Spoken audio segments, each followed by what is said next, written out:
Alam niyo ba mga kapamilya, yung cellphone na hawak ko ay may dual SIM, may camera, may TV at FM radio at 4,000 pesos lang. So pwede nating ipangregalo, Hindi hindi lang sa ba? dual, triple yan. Hindi. Ito, madyauna ka naman sa akin. Ito namang isa, i-compare ko yung TQ800, kung yung sa dual, aba ito naman triple po. Lahat nandun din, yung radyo, yung camera, lahat nandun. At yung tinaas niya, 2,000 pesos lang, 6,000 na kamali. Ba't walang AM, ano? Ay, oo nga, no? Alam mo, lalo na para sa mga Pinoy. Okay, para mapakinggan ko si Papa Tosin. Bakit ba kailangan ng napakaraming SIM? Eh, minsan kasi. Ikaw talaga yung answer. Ganito eh, no? Nakakatakot Hindi ko binigay nun. Pag may mga nami-meet ka ng mga boys, tapos mga apat yung number, parang nakakatakot yata. Alright, well, pero ito naman. Po, abangan nyo rin dahil mamaya may mga gift suggestion kami kung ang niragaluhan nyo po ay mga techie o yung mahilig sa gadgets. Kaya abangan nyo po yan. Okay. Triple ang tip. Abangan talaga namin yan, Ginger, sa Pasko, ah. At sa Bring Me Contest naman po namin, may pagkakataon pa rin po kayong pumunta dito sa ating studio. Hindi po pupunta yung mga taga Miss Earth dito, kaya meron kayong pagkakataong manalo sa pinakamataas o pinakamatangkat.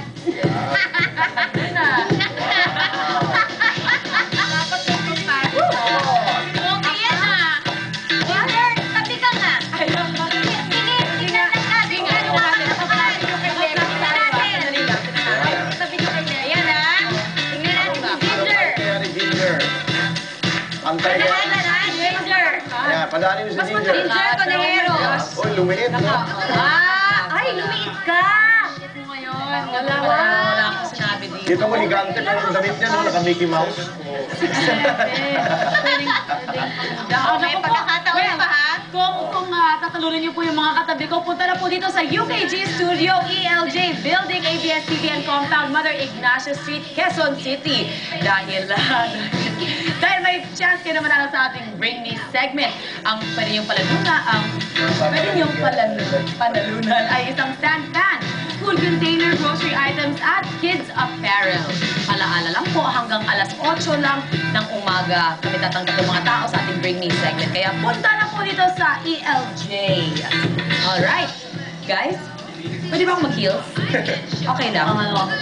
Para makadaya ng konti. Pwede. Ang liit si Ginger, ano? Katisa, ha?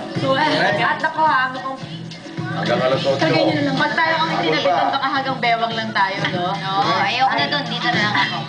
At sigurado kung sasaya ang mga bata kung laruan ang matatanggap nila sa Pasko. At yan ay papakita sa atin ni Tito Widdy.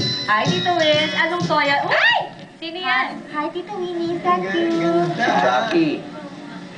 Ano, baby? Can I have a hug? Ay, yes, I will hug you. Yeah, I'll hug you. Kumakanta yan! Kumakanta Talaga? yan! Teka muna, sandali eh. Ang tagal. Nakikinig kami. Ito na. Ano?